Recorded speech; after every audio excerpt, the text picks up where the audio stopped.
Hello friends, welcome है आपका फिर से एक बार पूजा कवि ब्लॉग्स में।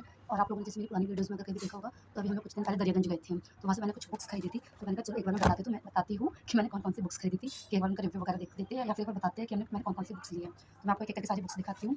और वहाँ पे सबसे चीप बुक्स भी थी। मतलब मैंने कुछ बुक्स ली, वहाँ पे एनसीईआरटी वगैरह की बुक्स भी थी, नॉवेल्स वगैरह भी थी, बहुत सारी चीज़ें थी। तो जो मैंने उनमें से कुछ बुक्स ली है, एक ये है manifest, 7 steps to living your best life. और ये मतलब मैनिफेस्ट है कि आप जो भी चीज़ें सोचते हैं वो एक टाइम पे आके रियल हो जाती है। तो मैंने कहा बुक मुझे पढ़नी है कि मतलब मैनिफेस्ट वर्ड का मीनिंग यही होता है। तो ये बुक ली है, अभी फिलहाल मैंने इसको पढ़ना शुरू नहीं किया है। इसके बाद जो मैंने दूसरी बुक ली है वो है काल करे सो आज कर।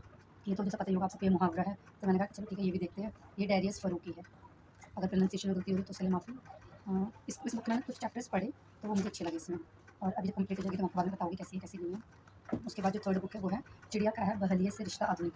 ये जो जितनी बुक्स ली है मैंने सबसे अच्छी बुक मुझे यही लगी है। ये जो बुक है ना, इसमें ना मतलब आपको पोएम की तरह चीज़ें बता रखी है, तो मुझे बहुत अच्छी लगी। कि मैं बहुत सारे पोएम्स पढ़ा, मेरे क्लासमेट्स हैं उन्होंने भी इस किताब को पढ़ा तो उन्हें भी बहुत अच्छी लगी। आज़ादी का आंदोलन और भारतीय मुसलमान, ये बहुत अच्छी लगी मुझे, पर मैंने पूरी नहीं की, मैंने बस मोटा-मोटी थोड़ा देखा है। तो जो मेरी बाकी पहले की 2 नॉवेल्स हैं वो कंप्लीट हो जाएगी तो मैं बताऊँगी कि कैसे हैं। और मैं आपको बताती हूँ इनके प्राइसेस क्या हैं। फिर मैंने और भी बुक्स ली हैं। ये वाली किताब और ये वाली किताब मुझे 20-20 रुपए की मिली थी। मतलब आपने ऐसे बहुत सारी किताबें पड़ी हुई थी तो उसमें से हम लोगों को चुनी थी। तो ये 20-20 की किताबें हैं। ये वाली और ये वाली, ये हमें 50-50 रुपए की किताबें पड़ी थी। ये 50 की थी, ये 50 की थी। तो ये चारों कॉम्पिटिशन में करके मैंने ये करंट अफेयर्स लिया था इस पीरियड का, कि जो भी बिहार एग्जाम की तैयारी कर रहे हैं उन्हें पता ही है ये कितनी इंपॉर्टेंट हो गई है। तो ये मेरी है मई 2024 से लेकर 1 अप्रैल 2025 तक की। तो मैंने इसको पढ़ा है कि धीरे-धीरे पढ़ रहेगा, मैंने इसको पढ़ा है कि चलो ठीक है एग्जाम से पहले एक बार इसको निपटा देना है। और फिर मैंने एक और बुक जिसमें मैं बहुत टाइम से लेना चाह रही थी पर मैं नहीं ले पा रही थी।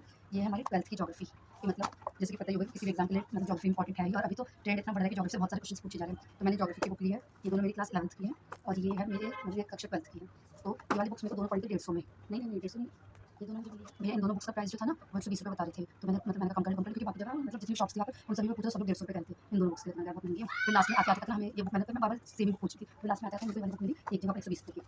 ठीक है? और ये मैंने ये 12th की ली है, ये मुझे 50 रुपए की मिली। इसका एक दूसरा पार्ट भी था, तो दोनों पार्ट में लगभग 150 का पड़ रहा था। तो वो दूसरा पार्ट ना कहीं पे था नहीं अवेलेबल जल्दी, वो इंग्लिश में था। तो मैंने कहा रहने देते, तो मैंने एक पार्ट लिया, ये मुझे 50 का पड़ा। और पता नहीं ये लोग क्यों ऐसे मतलब अगर सेकंड में होता तो 150 का रेट बोल रहे थे, पता नहीं क्यों। मैंने ये बुक्स ली है और फिर ये मेरी बुक नहीं, आंचल की बुक है। अब हमारा कॉलेज खत्म होने वाला है तो हमने कहा कि चलो ठीक है पहले मैं वाली बुक पढ़ लेती हूँ आंचल की, फिर हम एक्सचेंज वगैरह कर लेंगे। तो ये बुक बहुत अच्छी है, बेचना सीखो और सफल बनो। शिव खेड़ा की बुक पढ़ना, अगर कोई भी जो सेल्समैन करता हो इस तरह से अप्रोच करते हैं या फिर नॉर्मली भी कि अपनी पर्सनैलिटी में क्या स्किल्स वगैरह होनी चाहिए, तो उस बारे में ये बुक है। तो मैंने सारी बुक्स वगैरह ली थी।